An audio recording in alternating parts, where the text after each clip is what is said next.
네, 아가페 교회에 오신 여러분들을 환영합니다. 하나님은 사랑이심이라 요한일서 4장 8절에 있는 말씀, 우리가 너무 잘 아는 말씀입니다. 우리가 하나님의 그 사랑을 닮아가고 또 알아가기를 원하는 그러한 마음으로 우리가 이 교회의 이름을 아가페 교회라고 이렇게 하자라고 이야기를 했던 것 같아요. 그래서 하지만 우리가 많은 부분에 있어서 하나님의 사랑을 우리가 안다고는 하지만 그 사랑을 안다는 것이 때로는 하나님의 사랑을 오해하기도 하고 하나님의 사랑을 온전히 이해하지 못하는 그런 때도 많이 있습니다. 그래서 오늘 말씀을 통해서 하나님의 사랑이 오해받고 있는 부분들이 있었으면 그것들이 풀리고 또 하나님의 사랑이 정말 얼마나 큰 사랑으로 우리를 사랑하시는지를 다시 한번 생각해보는 그런 시간을 갖고자 합니다. 잠깐 기도하고 시작하겠습니다. 사랑의 아버지, 감사합니다. 오늘 이렇게 우리를 창조하시고 또 죄로 인해 망가진 우리를 살리시기 위해서 목숨을 거셨던 그 날을 기념하기 위해서 이 안식일 우리에게 주신 것 감사드립니다. 주님, 이 안식일 주님의 그 무한하신 사랑을 우리가 한 번 더 생각하고 기억할 때에 우리의 마음 가운데 주님의 성령께서 찾아오셔서 직접 우리에게 그 사랑을 느낄 수 있도록 도와주시고 주님의 그 사랑이 우리의 마음 가운데 새겨지고 깊이 뿌리내릴 수 있는 그런 경험이 될 수 있도록 주님 우리와 함께 계셔 주십시오. 예수님 이름으로 기도드렸습니다. 네, 한 기 동안 우리가 교과 공부를 하면서 아마 귀에 못이 박히도록 들었던 성경절이 아닌가 합니다. 다 잘 아시는 새 천사의 기별이죠. 또 보니 다른 천사가 공중에 날아가는데 땅에 거하는 자들 곧 여러 나라와 족속과 방언과 백성에게 전할 영원한 복음을 가졌더라. 그가 큰 음성으로 가로되 하나님을 두려워하며 그에게 영광을 돌리라. 이는 그의 심판하실 시간이 이르렀음이니 하늘과 땅과 바다와 물들의 근원을 만드신 이를 경배하라 하더라. 시작은 분명히 영원한 복음이라고 얘기를 했으면서 분명히 좋은 소식이라고 얘기를 했으면서 첫째 천사가 하는 말은 심판이 온다 라고 이야기를 합니다. 여러분들 심판하면은 좋은 소식 같습니까? 좋은 소식 같다고 생각하시는 분 혹시 있을까요? 아무도 안 계시네요. 아무도 안 계시네요. 네, 심판이 정말 복음인가? 한번 생각해 볼 주제라고 생각해요. 많은 사람들이 하나님의 사랑이 하나님이라고 이렇게 이해하고 성경에서 분명히 하나님은 사랑이시다라고 이야기를 하는데 왜 또 성경에서는 심판이라고 얘기하는가? 하나님은 심판하시고 그런 분 아니시다. 예수님을 믿으면 심판도 없고 심판이라고 이야기한 거는 사실은 심판이 아니고 다른 거지 이게 심판이라고 얘기하면 안 된다라고 이렇게 이야기하시는 분들도 있어요. 하지만 분명히 성경에서는 이야기하기를 하나님께서는 심판하실 시간이 오고 있고 심판을 하고 계시고 또 심판을 하셨다라고 이렇게 이야기하고 있습니다. 심판이 과연 복음인가? 우리 엄마가 좋아하는 우리 손흥민 선수 네, 아주 팬입니다. 손흥민 선수의 축구 경기를 보는 게 너무 낙으로 이렇게 생각하고 좋아하는데요. 손흥민 선수의 축구 경기를 열심히 보고 있으면은 항상 즐겁기만 한 순간들이 오는 건 아니에요, 그죠? 이런 순간들이 옵니다. 예, 여러분들은 이때 누구를 찾으십니까? 심판을 찾아야죠, 그죠? 심판을 찾아야죠. 예, 우리 저기 상대팀 선수, 저는 축구를 추갈못이기 때문에 축구를 잘 모르기 때문에 저 선수가 이름을 잘 모르겠는데 손흥민 선수를 다리를 걸고 넘어뜨리고 있습니다. 누구를 찾아야 됩니까? 심판을 찾아야 됩니다. 심판이 좋은 소식입니까? 좋은 소식입니다. 왜 그렇죠? 우리는 손흥민 편이기 때문에 그래요. 그죠? 상대팀 선수를 응원하고 있는 사람은 심판을 찾을까요? 안 보기를 바라겠죠. 심판이 저거는 안 보고 그냥 지나갔으면 좋겠거니. 아니면은 어쩌면은 또 뭐 매수를 해가지고 잘 봐달라고 그렇게 할 수도 있는 거고. 심판이라는 단어는 사실 어떤 관점에서 보느냐에 따라 좋은 일일 수도 있고 아니면 안 좋은 일일 수도 있어요. 두 가지 측면에서 생각할 수 있어요. 축구를 반칙을 저지른 사람 입장에서는 심판은 좋은 소식이 아닙니다. 하지만 누군가 반칙을 해서 나에게 내가 손해를 입고 그것이 억울한 사람은 심판이 좋은 소식입니다. 또 거꾸로 심판을 하는 사람이 누구냐에 따라서 심판의 소식이 좋은 소식일 수도 있고 안 좋은 소식일 수도 있어요. 축구를 할 때마다 우리 한국 사람들이 아주 지거나 아주 억울하게 졌을 때 항상 하는 SNS상에 보면 열심히 글들이 올라오죠. 이번 심판 아주 어떻다. 분명히 어디 뒤에서 돈을 받았을 것이다. 이런 식으로 심판이 공정하지 못한 것들을 볼 때 우리는 심판이 좋은 소식이 아닙니다. 하지만 정말 공정하게 규칙을 따라서 정정당당하게 판결을 내리는, 아까 어린이 설교에서 나왔던 것처럼 정말 억울하게 그렇게 마음 아파하는 그 여인을 위해서 정정당당하게 판결을 낼 수 있는 심판자가 있다는 것은 우리에게 좋은 소식입니다. 솔로몬은 하나님께 지혜를 구했어요. 지혜를 구했는데 어떤 지혜를 구했냐면 열왕기상 3장 9절에 보면 누가 주의 이 많은 백성을 재판할 수 있사오리까 지혜로운 마음을 종에게 주사 주의 백성을 재판하여 선악을 분별하게 하옵소서라고 기도를 했습니다. 그냥 지혜가 아니고 뭔가 이 세상에 있는 지식들을 다 잘 알아가지고 뭔가 돈을 많이 벌고 나라가 부강하게 하고 이런 지혜를 구한 것이 아니라 재판을 할 수 있는 지혜를 구합니다. 그러고 나서 그러니까 우리 어린이 설교에서 나왔던 두 여인이 솔로몬을 찾아오게 되죠. 심판이라는 말의 뜻을 생각을 해보면 한자로는 살필 심자에 쪼갤 판 또는 판단하다고 할 때 판자입니다. 그래서 심판이라고 하는 과정은 그냥 마지막에 네가 잘했고 네가 못했다라고 결정을 내리는 것이 심판이 아니고 그 결정을 내리기 위해서 자세히 조사하고 또 아까 두 아이, 자기가 그 아이의 엄마라고 주장하고 있는 그 두 여인이 어떻게 하고 있는지를 자세히 살펴보고 조사함으로써 결국에는 모든 사람들이 생각하기에 정말 공정하고 옳은 판단이었다라고 이야기할 수 있는, 무엇이 선한 일이었고 무엇이 악한 일이었다라고 판단할 수 있는 그러한 뒷받침이 없으면 사실 단순히 결정을 바로 내리는 것은 사실 공정한 판단이라고 할 수 없을 것입니다. 그래서 심판이라고 하는 말은 자세히 살피고 자세히 밝히고 자세히 조사하고 그런 후에 결정을 내리고 무엇이 옳은지 무엇이 그른지 무엇이 선한지 무엇이 악한지를 갈라내는 그러한 작업이 심판이라고 이야기를 합니다. 그 아이의 진짜 엄마였던 그 파란색 엄마에게는 네, 복음이자 마지막 희망이 심판이었습니다. 정말 자신의 답답한 그 마음, 정말 억울한 그 마음, 정말 이 아이가 정말 내 아이인데 아무도 알아주지 않는 그 답답한 마음을 유일하게 알아줄 수 있고 다른 사람들에게 그래 네 마음이 옳다라고 얘기해 줄 수 있는 유일한 길은 심판을 받는 것이었습니다. 하지만 자신의 아이가 아니면서 그 아이가 내 아이라고 주장하던 거짓을 말하던 그 빨간색 엄마에게는 걱정거리였어요. 심판이 달갑지 않았어요. 자신이 겉으로는 이 아이의 엄마라고 얘기하면서 속으로는 아닌 것을 아는 그 속마음을 들키고 싶지 않았어요. 선악을 잘잘못을 공정하게 판단하는 것이 이 거짓을 말한 여인에게는 전혀 좋은 소식이 아니었습니다. 솔로몬이 하나님께서 주신 지혜를 이용을 해가지고 공정한 판단을 합니다. 그 이야기를 읽고 있으면 정말 솔로몬이 정말 하나님께서 주신 지혜로 정말 옳게 판단을 했구나 라고 우리는 마음이 편안해지고 정말 좋은 판단을, 좋은 재판을 했다고 이렇게 생각을 합니다. 하지만 거짓말을 했던 그 여인에게 있어서는 심판이 안 좋은 일이었을까요? 우리는 흔히 생각할 때 억울했던 그 여인에게는 심판이 좋은 일이었지만 자신의 거짓말이 드러나고 자신의 치부가 드러난 그 여인에게는 재판이 좋은 재판이 아니었다라고 생각을 합니다. 하지만 정말 그랬을까?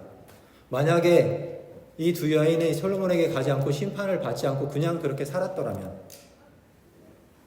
거짓 엄마가 계속 그 아이를 돌보면서 그렇게 살았더라면 과연 그 엄마는, 거짓을 말했던 그 엄마는, 또 그 아이는 행복했을까?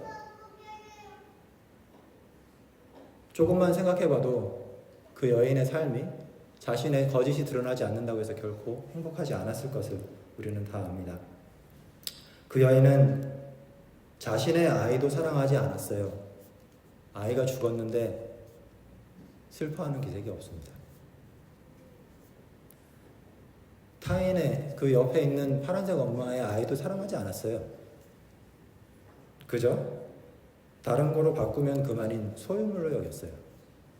그래서 내가 하나 잃어버린 거 다른 사람 거 뺏어오면 그만이지. 그 아이가 만약에 그 거짓을 말한 엄마랑 같이 살았더라면 그 아이의 인생은 정말 불행했을 거예요.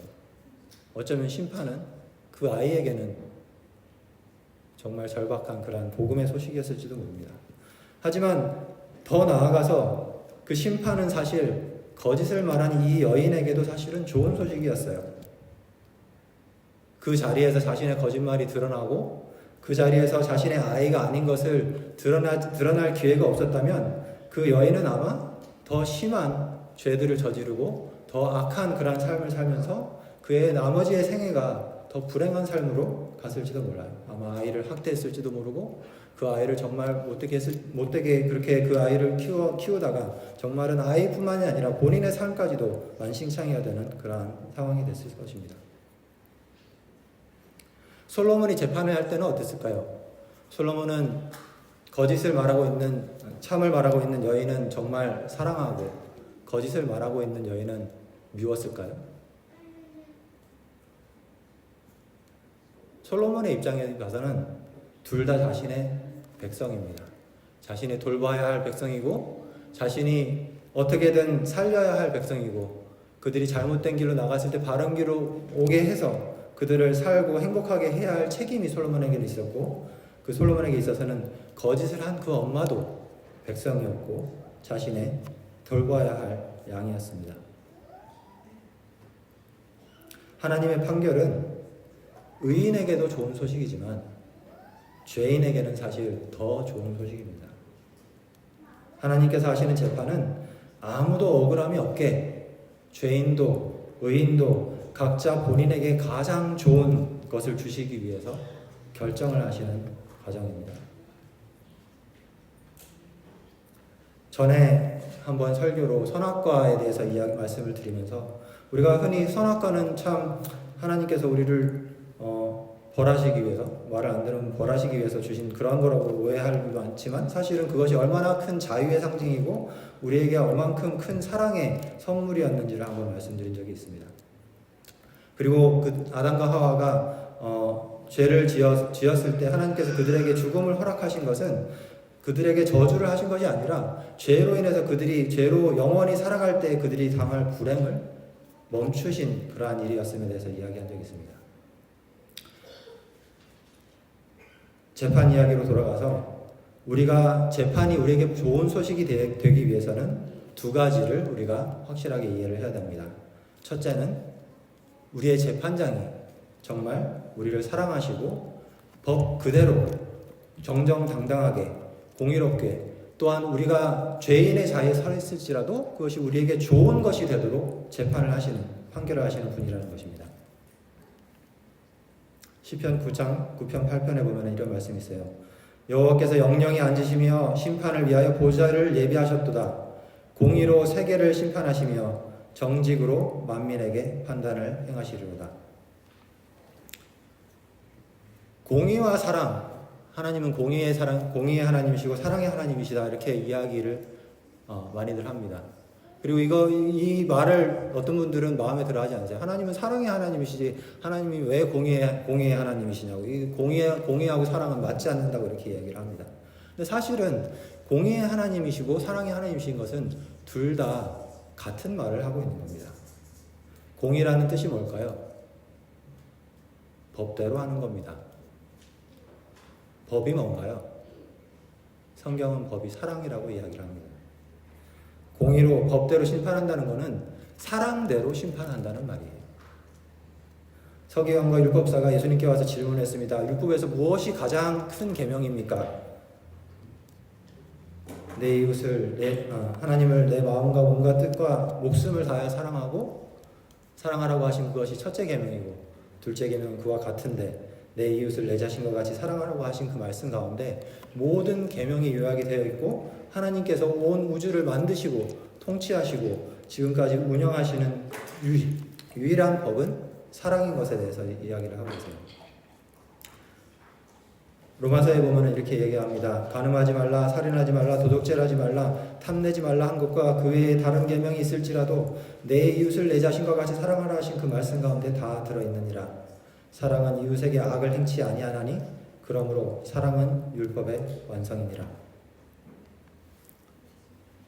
시편 50편 6절에 보면 하나님이 그의 백성을 판단하시려고 윗 하늘과 아래 땅에 방파하여 이르시되 나의 성도를 내 앞으로 모으라.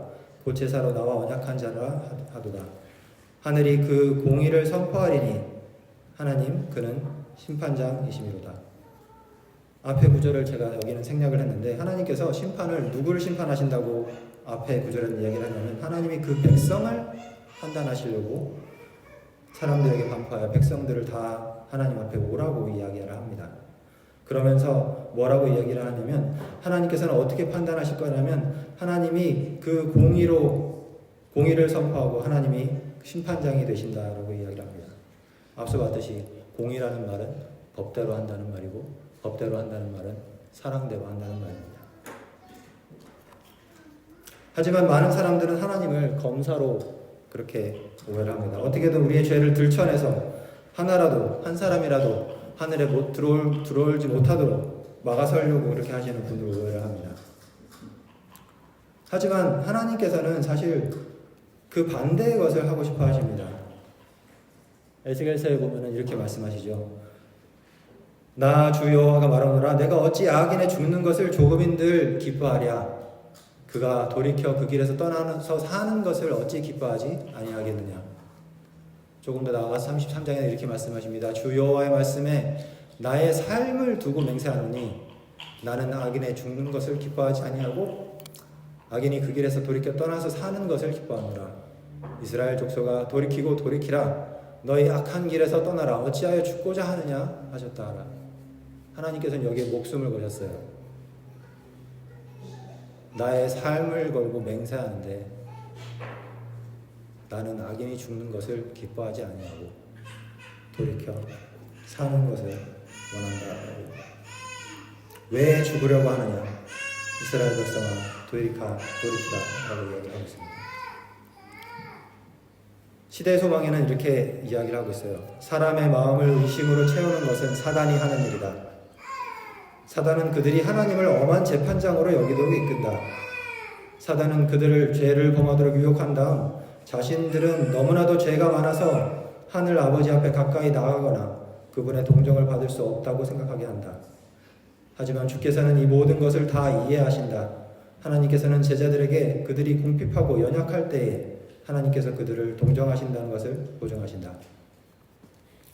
사실 우리에게 하나님은 우리의 죄를 들춰내고 어떻게든 우리를 하나의 죄라도 발견되면은 우리를 구원하지 않으려고 하시는 분이라고 하는 그 모습을 이야기한 것은 사실은 사단입니다.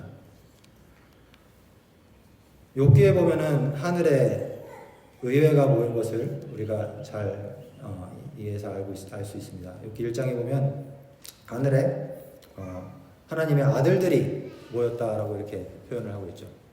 그 자리에 온 우주의 여러 거민들의 대표들이 와서 하늘에서 회의를 하고 있는데 사단도 그 자리에 참석하는 그런 모습을 우리는 읽게 됩니다. 욥기 1장부터 6절부터 11절에 보면 하루는 하나님의 아들들이 찾아와서 여호와 앞에 섰고 사단도 그들 가운데 왔는지라. 여호와께서 사단에게 이르시되 내가 어디서 왔느냐? 사단이 여호와께 대답하여 가로되 땅에 두루 돌아 여기저기 다녀왔나이다. 사단은 이 하늘 회의에 지구의 대표로 참석을 했어요. 자신이 다스리고 있는. 그러자 하나님께서 말씀하십니다. 사단에게 이르시되 내가 내 종 욥을 보았느냐? 그와 같이 순전하고 정직하여 하나님을 경외하며 악에서 떠난 자가 세상에 없느니라. 하나님께서는 사단아, 네가 지구를 통치하고 있다고 얘기하고 있지만 사실 지구의 욥이라고 하는 그 사람은 너를 따르는 것이 아니라 나를 따르는 사람이다라고 이렇게 말씀하세요. 순전하고 정직하여 하나님을 경외하며 악에서 떠난 자다라고 이렇게 표현을 하십니다. 그러자 사단이 이렇게 얘기합니다. 여호와께 대답하여 가로되 욥이 어찌 까닭 없이 하나님을 경외하리까? 그와 그 집과 그 모든 소유를 사늘로 두르심이 아니니까? 주께서 그 손으로 하는 바를 복되게 하사 그 소유물로 땅에 널리게 하셨습니다. 이제 주의 손을 펴서 그의 모든 소유물을 치소서. 그리하면 정녕 대면하여 주를 욕하리이다. 사단은 욥에 대해서 그렇게 얘기를 합니다. 겉으로는 잘하는 것 같지만 속은 아닙니다. 하나님. 한번 하나님께서 주신 축복들을 걷어보시면은 속마음이 드러날 겁니다. 한번 해보시죠. 사단은 항상 그랬습니다. 정말 하나님께서 보시기에 순전하고 정직하고 하나님을 경외하며 악에서 떠난 자라고 하나님께서 판단하셨던 욥조차도 사단은 의심하고 참소하고 비난하고 그의 속마음은 다르다고 그렇게 이야기를 했습니다. 비슷한 모습을 우리는 스가랴서에 보면은 스가랴가 본 이상을 통해서 보게 됩니다. 스가랴서 3장 1절에 보면은 스가랴가 본 이상에 대제사장 여호수아가 하나님 앞에 섰고 사단이 그 우편에 서서 대제사장 여호수아를 대적하여 비난하는 것을 그렇게 표현을 하고 있습니다. 그 상황 속에서 여호수아는 깨끗한 옷을 입고 있습니까? 여호수아는 더러운 옷을 입고 있습니다. 더러운 옷을 입고 있는 그를 향해서 사단은 비난을 합니다. 이 옷 보십시오. 여호수아가 살아왔던 삶 속에 있는 이 수많은 죄들을 보십시오. 이런 여호수아가 하나님 사랑하십니까? 이런 여호수아가 하나님 편이라고 생각하십니까? 그렇게 비난하는 사단에게 스가랴 3장 2절에 보면 이렇게 대답을 하십니다. 여호와께서 사단에게 이르시되 사단아 여호와가 너를 책망하노라. 예루살렘을 택한 여호와가 너를 책망하노라. 이는 불에서 꺼낸 그슬린 나무가 아니야. 사단아, 네가 보기에는, 겉으로 보기에는 정말 다 타서 정말 속까지 시커매진 그런 나무로 보이지만 내가 보증하건대 겉만 그슬렸고 속마음은 아직 나를 따르는 자다. 어떻게든 사단이 아무리 비난을 하고 사단이 이 자도 나와 함께 멸망으로 들어가야 될 자라고 비난을 할 때 하나님은 어떻게든 겉모습이 아니라 우리의 속마음을 중심을 보시는 하나님께서는 한 사람이라도 살리시기 위해서 사단과 쟁론하고 계시는 그런 모습을 볼 수 있습니다. 욥의 이야기로 돌아가서 욥은 정말 의인이어서 사단의 참소를 견디고 이겨냈을까요? 사실은 욥도 그슬린 나무였습니다.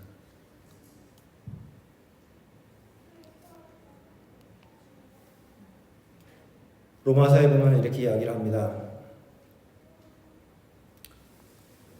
그러면 어떠하뇨? 우리는 나으뇨?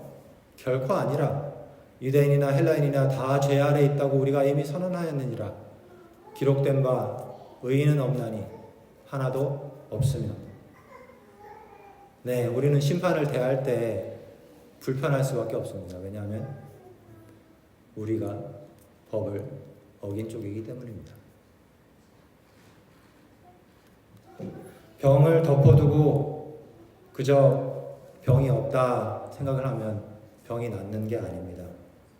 의사 앞에 가서 여러 환부를 진단을 받으면서 여기는 너무 아픈데 의사에게 들킬까봐 안 아프다고 괜찮다고 이야기하는 것이 결코 병을 고칠 수 있는 방법이 아닙니다.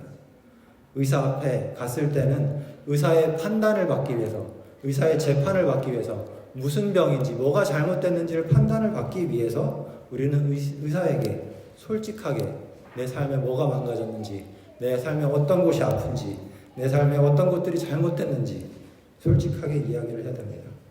그렇게 병을 인정하고 치료를 받아야 우리는 그 병에서 해방이 될 수가 있고, 의사를 믿지 못하고 의사가 나의 병을 고칠 수 있다는 것을 생각하지 않고 믿지 못하고 나의 증상들을 숨기고 내 병은 내가 더 잘 알지 하면서 그저 그렇게 병을 안고만 있으면 결국은 그 병으로 죽음까지 이를 수도 있습니다. 요한복음 8장에 보면은 가늠한 현장에서 잡혀온 여인이 나옵니다. 다 잘 아는 말씀이죠. 가늠한 현장에서, 정말 죄를 짓고 있는 현장에서 딱 잡혔어요. 빼도 박도 못합니다. 그리고 사람들이 예수님 앞으로 끌고 옵니다. 예수님께서 재판을 하십니다. 사람들이 끌고 와서 이 여인이 이렇게 잘못을 했는데 법대로 하면은 이 사람 돌로 쳐야 된다고. 예수님이 한번 재판해 보시라고.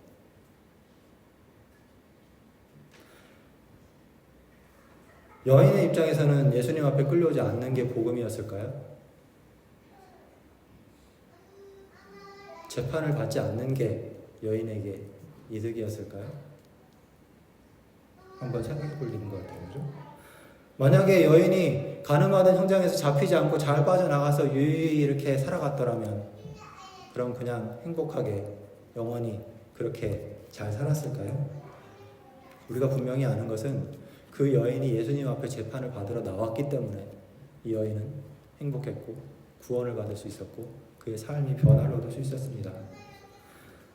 요한복음 8장 7절에 보면은 예수님께서 첫 판결을 내리십니다. 너희 중에 죄 없는 자가 먼저 돌로 치라. 예수님의 판결은 그랬어요. 그래, 이 여인 죄 지은 거 맞아. 돌로 쳐.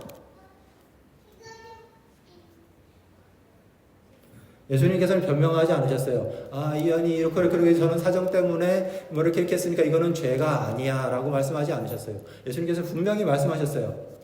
이거는 돌에 맞을 죄가 맞아. 진단을 하셨습니다. 하지만 예수님께서는 진단을 하고 그냥 끝나시는 것이 아니라, 의사가 진단을 덮어두고 올바로 하지 않고 덮어두고 병이 없다고 하는 것이 가망이 없을 때나 하는 것처럼, 예수님께서는 이 여인의 삶 속에서 다시 이 죄에서 회복되고 다시 온전한 모습으로 하나님의 사랑 안에서 살아갈 그 삶을 하나님께서는 아시고 그를 치유할 자신이 있으셨기 때문에 예수님께서는 판단을 하시고 분명히 그녀의 죄를 드러내십니다. 너는 이런 병이야. 내가 고쳐줄게.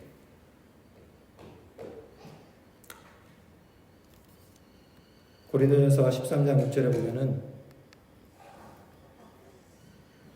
사랑은 불의를 기뻐하지 아니하며 진리와 함께 기뻐한다라고 이야기를 합니다. 의사가 진리를 말하지 않고 그냥 분명히 병인 걸 알면서 병이 아니라고, 죄인 걸 알면서 죄가 아니라고, 괜찮다고 이야기하는 것은 사랑이 아닙니다. 하지만 죄가 있다고, 죄 때문에 너는 죽어야 한다고 그렇게 말하고 끝나는 것도 사랑이 아닙니다. 우리가 다 잘 알듯이 예수님께서는 죄가 있다고 인정을 하셨지만 또한 그녀를 살리기 위한 방법도 가지고 계셨습니다. 시대의 소망에 보면은 이렇게 이야기를 합니다.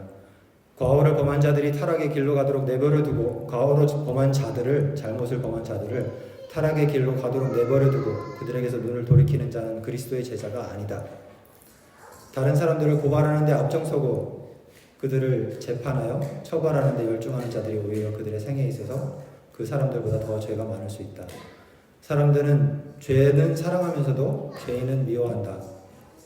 그러나 그리스도께서는 죄를 미워하고 죄인은 사랑하신다. 그것이 그리스도를 따르는 모든 사람들의 정신이 되어야 한다. 그리스도의 사랑은 비난하는 데 느리고 회개함을 분별하여 용서와 격려를 하는 데 신속하고 방황하는 자를 결국한 길로 인도하여 그의 발이 그 길에 머무르도록 한다. 나도 너를 정죄하지 아니하노니 가서 다시는 죄를 범치 말라. 여인을, 그들을 정죄하던 그 사람들의 손에서 구원해내시면서 부탁을 하세요. 다시는 죄를 범치 말라. 여인이 분명히 잘못했다고 인정하셔놓고 여인이 벌을 받아야 된다고 인정하셔놓고 그 죄값을 여인더러 너는 치르지 않아도 된다고 이렇게 말씀하십니다. 나도 너를 정죄하지 않는다. 그럼 그 죄값은 누가 치르는 겁니까? 그냥 여인이 했던 그 간음한 현장에서 잡혔던 그 죄는 그냥 없었던 일이 된 걸까요? 아 그래 좋은 게 좋은 거니까 그만 없던 일로 하자. 사실 그 여인의 죄값은 예수님께서 짊어지셨습니다. 그 현장에서 여인의 죄를 용서해 주심으로써 바리새인들은 여인을 참소하던 자들은 예수님을 죽이기로 예수님을 해하기로 더 마음을 굳히게 됩니다. 죄의 값을 결국에는 예수님께서 짊어지시고 여인을 향해 있던 날카로운 그 비판을 또 죄의 값을 치러서 죽어 마땅하다고 하는 그 정죄를 예수님께서 대신 짊어지시고 본인이 죽기로 결심을 하신 것입니다. 로마서 6장 23절에 보면 죄의 삭은 사망이요 하나님의 은사는 그리스도 예수 우리 주 안에 있는 영생이니라. 우리의 죄를 지시고 우리에게 영생을 주시기 위해서 세상 죄를 지고 가신 하나님의 어린 양입니다. 시대의 소망에 보면은 계속 이렇게 이야기합니다. 이 여인을 용서하시고 고상한 생활을 하도록 격려하시는 일 가운데서 예수님의 성품은 완전한 의의 아름다움을 빛낸다. 예수께서는 죄를 가볍게 하시거나 죄책감을 경감시키지 않으시는 동시에 정죄하려고 하지 않으시고 구원하려고 노력하신다. 본인이 정죄를 가져가심으로써 세상은 격기로 나아간 여인에게 멸시와 조롱밖에 주지 않았지만 예수께서는 위안과 희망의 말씀을 하셨다. 무죄하신 분은 죄인의 연약함을 동정하시고 그녀에게 구원의 손길을 뻗치셨다. 위선적인 바리새인들은 비난하였지만 예수께서는 그에게 가서 다시는 죄를 짓지 말라고 당부하셨다.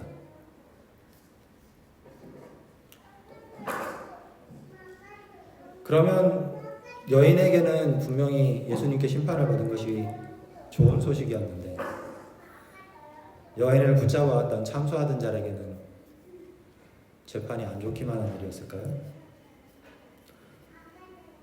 여인을 붙잡아온 사람들에게 예수님께서 여인을 너희 중에 죄 없는 자가 돌로 치라라고 이야기를 하시면서 바닥에 뭘 쓰기 시작하십니다. 영감의 글에는 그들의 죄를 하나씩 하나씩 쓰셨다라고 이야기를 합니다. 예수님께서 그 죄를 쓰시면서 어떤 마음이셨을까요? 아 그래 너도 이거 잘못했지? 가봐. 사랑의 하나님이 그런 마음이었을까요? 어쩌면 예수님께서 그 죄들을 거기에 쓰시면서 그들 또한 본인의 죄를 깨닫고 예수님 앞에 자신들의 죄를 맡기기를 원하시는지도 모르겠어요. 여인을 그냥 그 자리에서 구출해내고 그 자리를 피하게 하는 방법들은 여러 가지 방법들이 있습니다.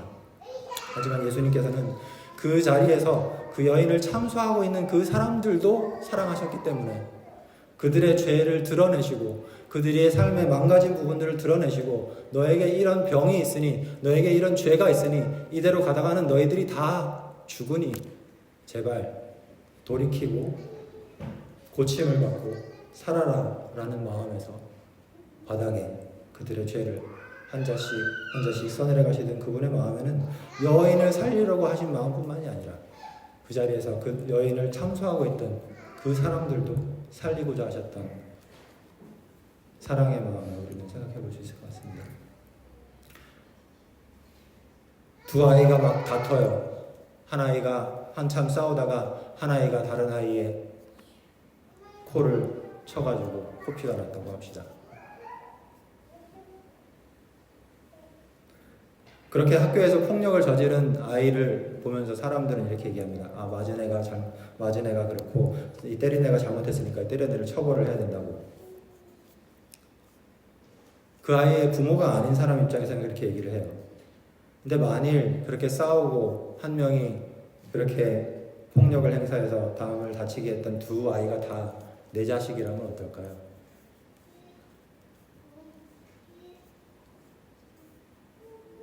그냥 없었던 일로 하자? 그게 사랑일까요? 아니면 네가 때렸으니까 너도 한 대 맞아. 이게 사랑일까요? 범죄자들이 뉴스에 나오는 걸 보면서 우리는 그들을 비난합니다. 아, 저 사람은 정말 사형을 당해도 싸다. 저 사람은 정말 죽여야 한다.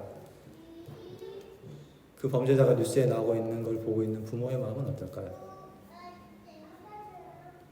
죄를 지으며 살아가고 있는 우리의 삶을 보시는 하나님의 마음은 어떨까요? 병자는 사랑하지만 병은 미워하는 의사. 죄인은 사랑하고 살리기를 원하시지만 죄는 이 세상에서 사라지기를 원하시는 하나님. 죄를 미워하고 있는 이유는 죄가 사랑하는 자녀들을 죽이기 때문이에요.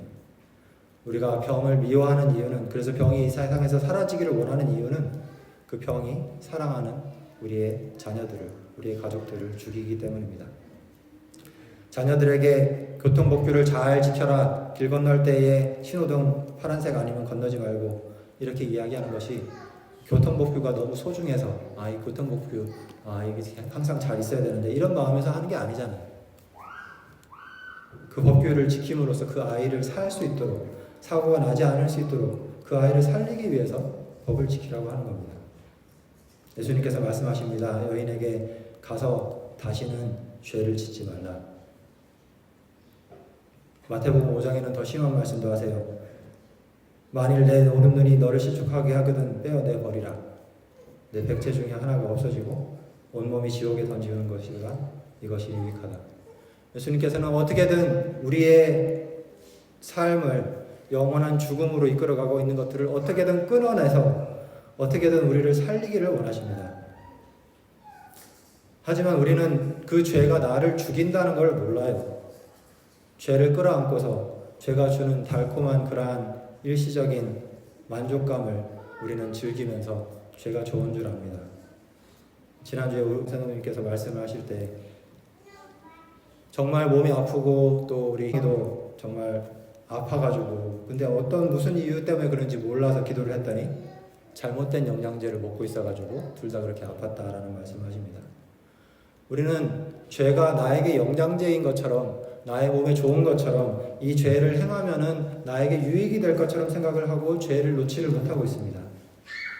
하지만 하나님께서는 그 영양제가 잘못됐으니 네가 끌어안고 있는 그 죄가 잘못됐으니 제발 그거를 끊어내버리라고 이렇게 말씀을 하십니다. 우리는 더 나아가서 죄가 뭔지도 몰라요. 내 삶 속에 죄? 뭐가 있지? 생각나시는 게 있나요? 잘 생각이 안 나죠? 저도 잘 생각이 안 나요. 내가 무슨 죄를 졌다고? 성경에서 죄는 불법이라고 이야기를 합니다. 죄를 짓는 자마다 불법을 행하나니 죄는 불법이라. 그리고 법은 사랑입니다. 사랑이 뭔가? 사랑은 오래 참고, 사랑은 온유하며, 투기하는 자가 되지 아니하며, 자랑하지 아니하며, 교만하지 아니하며, 무례히 행치 아니하며, 자기의 유익을 구치 아니하며, 성내지 아니하며, 악한 것을 생각지 아니하며, 불의를 기뻐하지 아니하며, 진리와 함께 기뻐하고, 모든 것을 참으며, 모든 것을 믿으며, 모든 것을 바라며, 모든 것을 견디느니라. 하나님의 이런 모습을 보면서 정말 하나님께서 사랑이시구나 라고 느끼기도 하지만 하나님께 가까이 가면 갈수록 그분의 사랑을 깊이 느끼면 느낄수록 우리는 우리의 모습 또한 그 하나님의 모습에서 너무너무 다르다는 것을 느끼게 됩니다.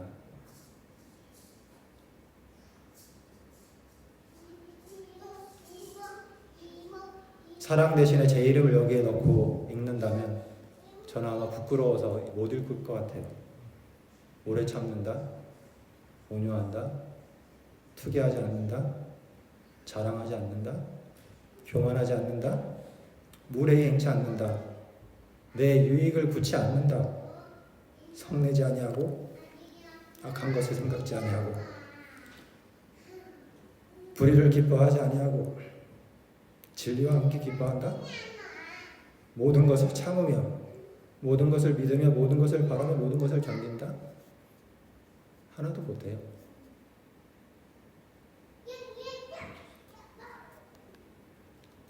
선을 행할 줄 알고도 행치 않는 건 죄다 라고 야고보서는 이야기를 합니다. 나의 모습은 어떻습니까? 사람들은 자기를 사랑하며 돈을 사랑하며 자긍하며 교만하며 회방하며 부모를 거역하며 감사치 아니하며 거룩하지 아니하며 무정하며 원통함을 풀지 아니하며 참소하며 절제하지 못하고 사나우며 선한 것을 좋아하지 않고 배반하여 팔며 조급하여 자고하며 쾌락을 사랑하기를 즐거움 엔터테인먼트를 사랑하기를 하나님보다 사랑하는 것보다 더하며 경건의 모양은 있으나 경건의 능력을 부인하는 자니 이 같은 자들에게서 내가 돌아서라. 내가 그런 사람인데 내가 어떻게 돌아서요? 내가 그런 사람인데 돌아서래요. 내가 정말 죄와 한 덩어리가 돼서 여기서 이야기하고 있는 돌아서라고 하는 그 사람인데 제가 어떻게 돌아섭니까? 그렇게 죄로 뗄래야 뗄 수 없이 한 덩어리가 된 우리를 어떻게 하면 좋을까요?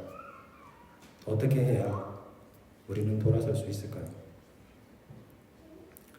그렇게 정말 뗄래야 뗄 수 없는 죄와 한 덩어리가 된 우리들을 어떻게든 살려보시려고 하나님께서 수술칼을 드십니다. 약으로 쓰고 여러 가지 방도를 해도 안 될 때는 수술칼을 들어야 해요. 무슨 칼로 하시는지 히브리서에는 이렇게 이야기를 합니다. 하나님의 말씀은 살아있고 운동력이 있어 좌우의 날선 어떤 검보다도 예리하여 혼과 영과 및 관절과 골수를 찔러 쪼개기까지 하며 또 마음의 생각과 뜻을 감찰하신다. 우리의 마음을 예리하게 찌르는 말씀들, 우리의 죄를 드러내고 무엇이 잘못됐는지, 무엇이 우리가 버려야 하는 부분들인지를 마음을 찔러가면서 아프게 찌르는 그 말씀이 우리를 죽이려고 하는 말씀이 아니라 그렇게 잘못된 것을 잘못됐다라고 이야기하는 그 칼이 우리를 죽이려고 하는 칼이 아니라 우리를 어떻게든 죄에서 분리해서 어떻게든 살려보시려고 하시는 수술자 되시는 하나님의 칼임을 다시 한번 생각해 봅니다. 그 말씀이 육신이 되어 오신 분이 예수님입니다.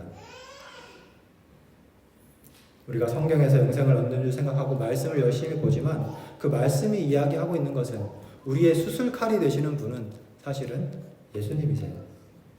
수술은 아프게 하려는 것이 아니라 아프지요. 당연히 아프죠. 수술하면 아파요. 근데 아프게 하려는 게 목적이 아니고 그 아픔을 넘어서 낫게 하려고 하는 것이 수술의 목적입니다. 시편 119편에 보면 이렇게 말씀하십니다. 여호와여 내가 알거니와 주의 판단은 의로우시고 주께서 나를 괴롭게 하시는 것은 성실하심으로 말미암음이니이다. 주께서 나를 말씀을 통해서 나의 죄를 드러내시고 내가 잘못한 것들을 조목조목 드러내시고 조사하고 하나하나 드러내시는 이유는 나를 괴롭게 하려고 하시는 게 아니라 어떻게든 나를 죄와 분리시켜서 살리시려고 나를 향한 그 사랑의 마음이 신실해서 달아 없어지지 않기 때문에 그렇게 하고 계신 것입니다.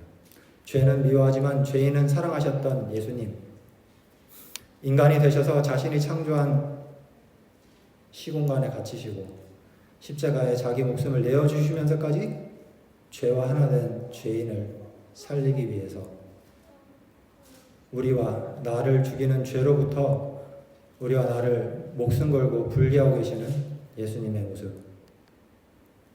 수술칼 되신 예수님, 너희 안에 이 마음을 품으라 곧 그리스도 예수의 마음이니 그는 근본 하나님의 본체이시니라.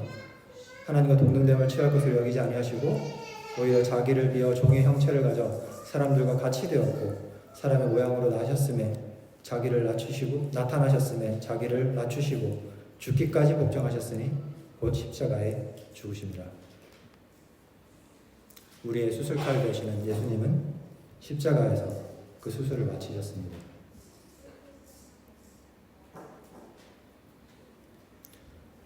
그 수술을 마친 후에 건강을 회복하고 살아가면 좋으련만 그 수술을 받아들이는 태도가 다들 달라요. 십자가를 대하는 태도를 다들 믿는다라고 얘기하면서 다들 믿음이 조금씩 달라요.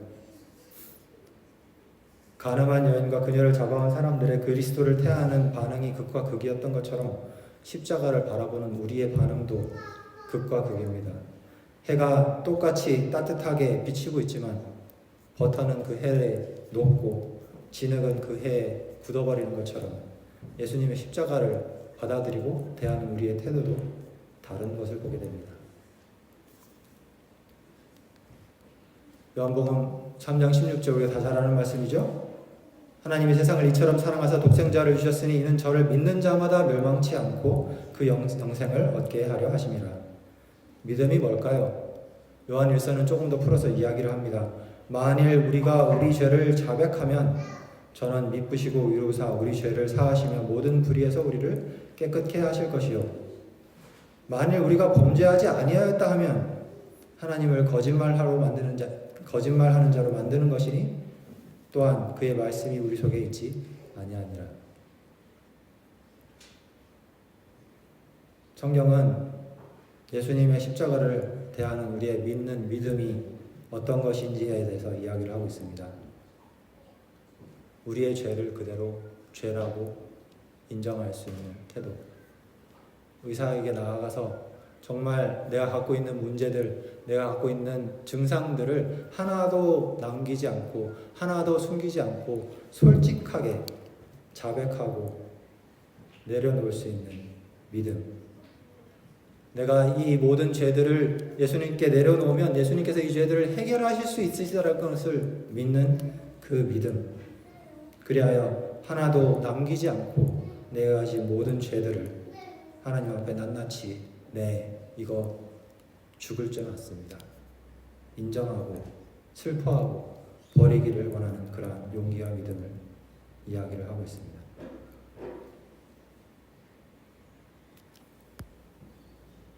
죄를 인정하고 증상을 인정하고 병을 인정하고 고백하고 동의할 때 치유는 시작이 됩니다.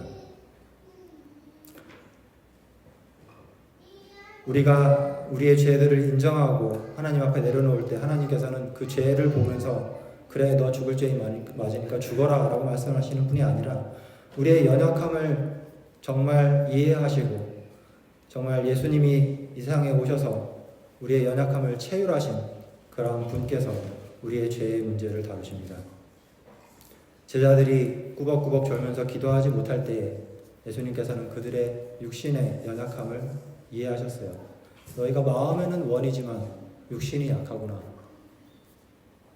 우리가 죄로 인해서 넘어지고 우리의 삶이 죄로 인해서 물들 때 예수님께서는 그렇게 이야기를 하시죠. 네가 마음에는 원인데 육신이 약하구나. 하지만 문제는 마음의 원이 아닌 사람도 있다는 거예요. 바울은 자신의 죄의 모습을 보면서 오라 나는 곤고한 사람이로다. 이 사망의 몸에서 누가 나를 건져내라 라고 결규하는 그런 외침을 부르짖습니다. 자신의 죄를 하나도 남기지 않고 자신의 죄를 정말 있는 그대로 인정을 하고 나는 죽을 수밖에 없는 죄인이구나 라는 것을 인정을 할 때에 의사 앞에서 그러한 모든 증상들과 병을 다 그대로 인정을 할 때에 의사가 그제서야 병을 치료할 수 있는 것처럼 인정을 하지 않으면 우리가 인정을 하지 않고 의사에게 맡기지 않으면 의사가 우리의 병을 치료할 수 없는 것처럼 우리의 죄의 문제도 우리의 죄를 인정하고 우리의 잘못된 것들을 하나님한테 내려놓을 때만이 그것을 치료하실 수가 있습니다. 그렇게 할 때만이 바울이 그 다음에 했던 고백처럼 우리 주 예수 그리스도로 말미암아 하나님께 감사하리로다 라는 외침을 이어서 할 수가 있는 것입니다. 그렇게 수술을 하고 치료를 한 다음 단계에 가서 다시는 죄를 범치 말라라고 하는 예수님의 말씀처럼 예를 들면 간암 환자가 간이식 수술을 받고 완치를 받아서 온 의사가 그렇게 당부를 하죠. 가서 다시는 술을 드시지 마세요. 의사의 말을 믿으면 술을 안 마셔야 돼요. 근데 수술을 또 하면 되지 뭐.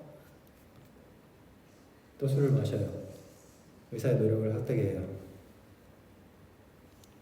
의사의 말을 온전히 믿음으로써 건강을 찾을 수 있는 것처럼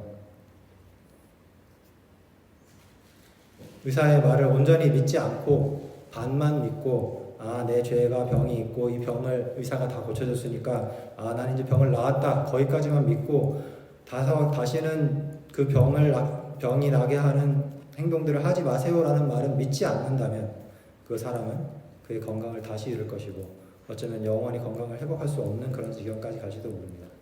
그만큼 반만 믿는 믿음은 믿음으로 말미암는 의가 되는 것이 아니라 믿음으로 말미암아 죄를 짓게 합니다.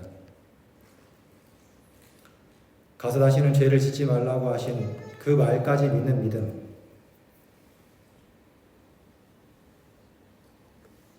단순히 예수님께서 우리를 위해서 십자가에서 우리의 죄의 결과들을, 우리의 죄의 죄과들을 대신 지셨다는 것만 믿는 것이 아니라 그 죄과를 대신 지시기 위해서 그 죄과들을 우리가 지지 않게 하시기 위해서 어떻게 대신 지셨는지, 나 대신에 어떠한 고통을 당하시고 나 대신에 어떠한 죽음을 당하셨는지를 믿고 그분의 그러한 고통을 우리가 나 때문에 그런 고통을 당하셨다는 것을 믿을 때에 그 나머지 온전한 믿음이 이루어진다고 생각이 됩니다.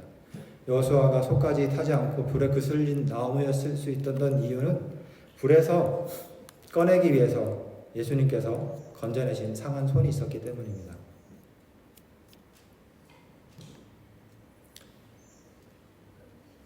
하나님의 인은 누가 받는가?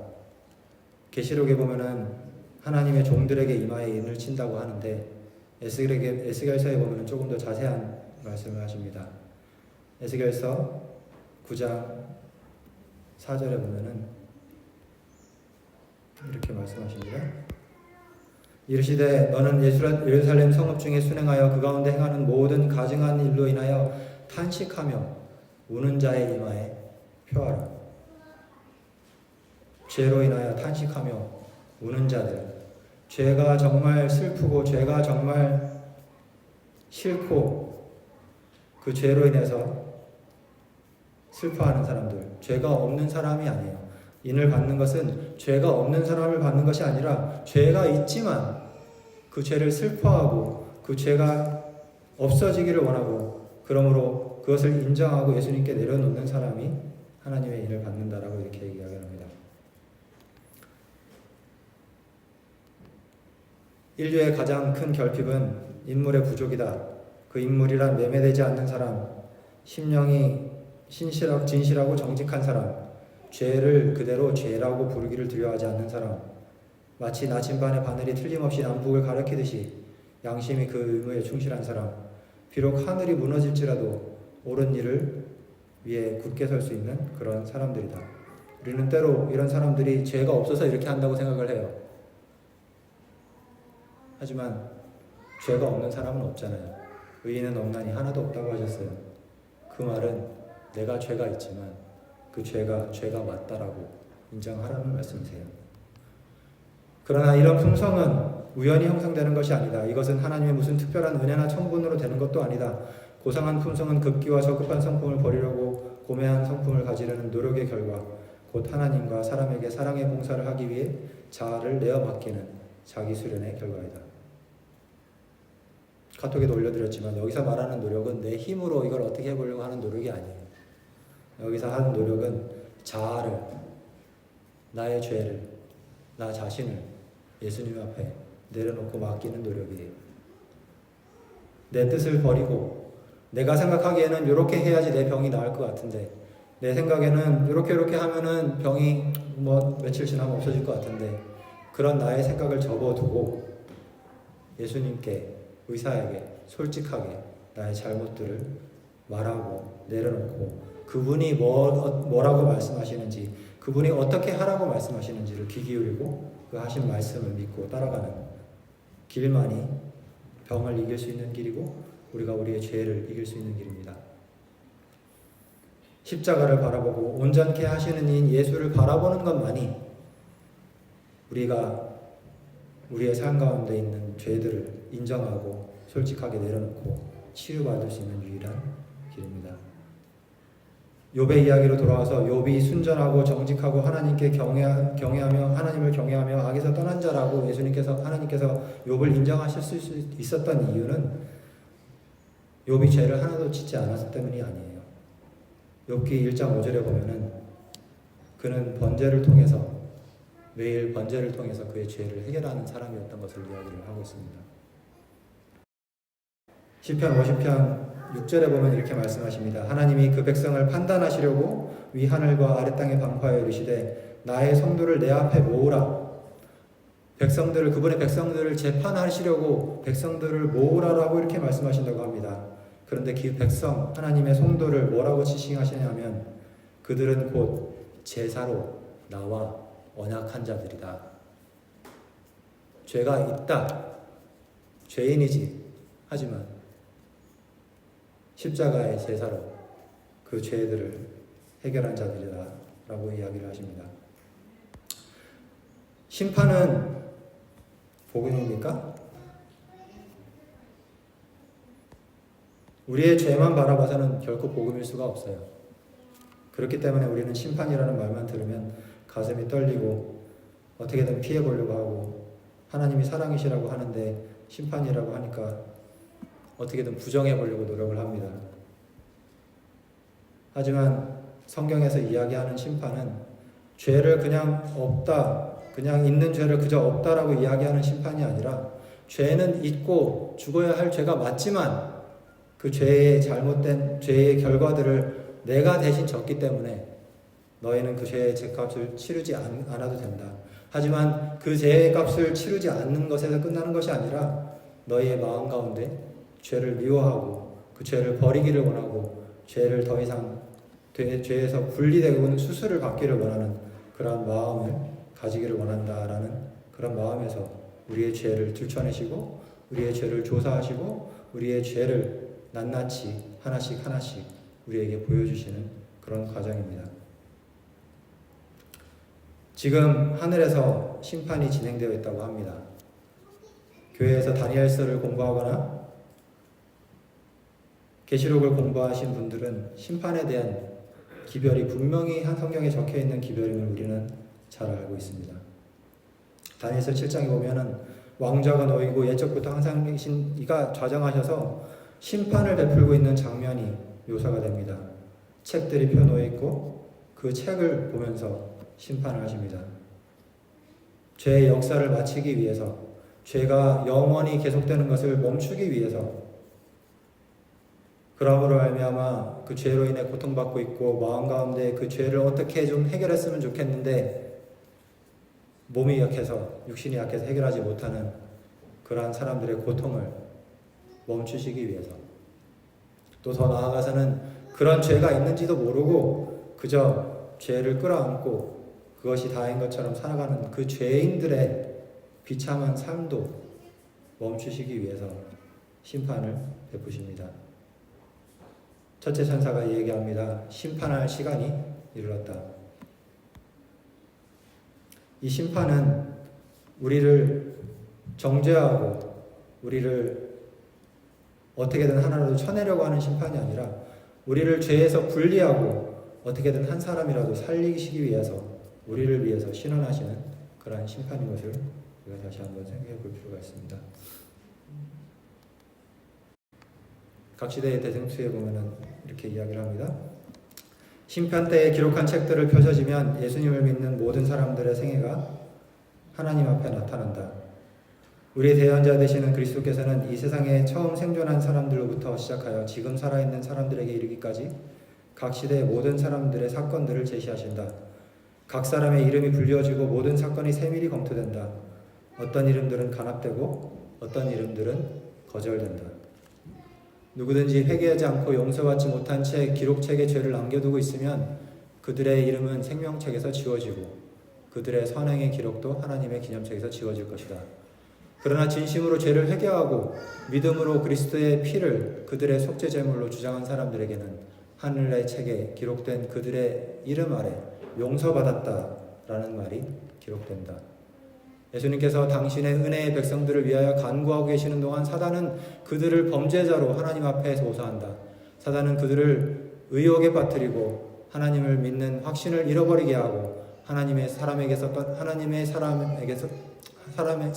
떠나 그분의 율법을 범하게 하고자 전력해왔다. 이제 그는 그들의 생애의 기록을 지적하고 그들의 품성의 결함과 그들이 그리스도와 같지 않은 점, 곧 그들의 구속주의의 영광을 더럽힌 것과 바로 그 자신이 그들로 범죄하게 한 점들을 지적한다. 그리고 그는 그렇기 때문에 그들이 자기에게 속한 백성이라고 주장한다. 예수님께서는 그들의 죄에 대하여 하나도 변명하지 않으신다. 그러나 그들의 회개와 믿음을 보여주시고 그들이 용서받은 것을 주장하신다. 그분께서는 당신의 상한 손을 하나님 아버지와 거룩한 천사들 앞에서 드시고 내가 저희 이름을 압니다. 내 손바닥에 저희 이름을 새겼습니다. 하나님의 구하시는 제사는 상한 심령이라 하나님이여 상하고 통회하는 마음을 주께서 멸시하지 아니하시리이다. 그리고 당신의 백성을 고소하는 사단을 향하여 사단아 여호와가 너를 책망하노라. 예루살렘을 택한 여호와가 너를 책망하노라. 이는 불에서 그슬린 나무가 아니냐고 말씀하신다. 그리스도께서 당신의 아버지에게 충성된 백성들을 티나 주름 잡힌 것이나 이런 것들이 없는 영광스러운 교회로 나타내기 위하여 당신의 의의 옷을 입히실 것이다. 그들의 이름은 생명책에 기록되어 있다.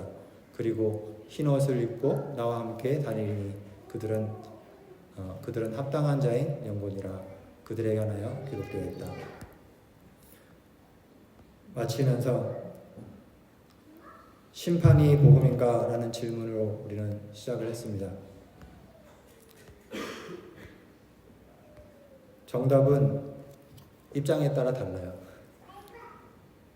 죄를 지은 사람의 입장에서는 결국 복음일 수가 없어요. 안타깝게도 우리는 다 죄를 지은 사람들이에요. 그렇기 때문에 심판이 달갑지만은 않아요. 하지만 그렇게 죄를 지은 사람에게조차도 하나님께서 심판을 베푸시는 이유는 그 심판자가 공의로 심판을 하시기 때문입니다. 법대로, 사랑대로 심판을 하시기 때문입니다. 악인이 죽는 것을 조금 더 기뻐하시지 않는 분께서 어떻게든 죄로 한덩어리 된 죄인을 죄에서 분리하기 위해서 자신의 목숨을 걸고 또 자신보다 더 소중한 하나뿐인 자식의 목숨을 거신 하나님. 죄가 있는 상태에서 영원히 살면서 그 고통을 당하게 버려두시는 것이 아니라 자신이 아픈지도 모르고 죽어가는 자들에게 당신 병든 거 맞다고, 아픈 거 맞다고, 그러니까 인정하고 제발 나에게 그것을 맡기라고, 당신을 치료하게 해달라고 이야기를 하는 것입니다.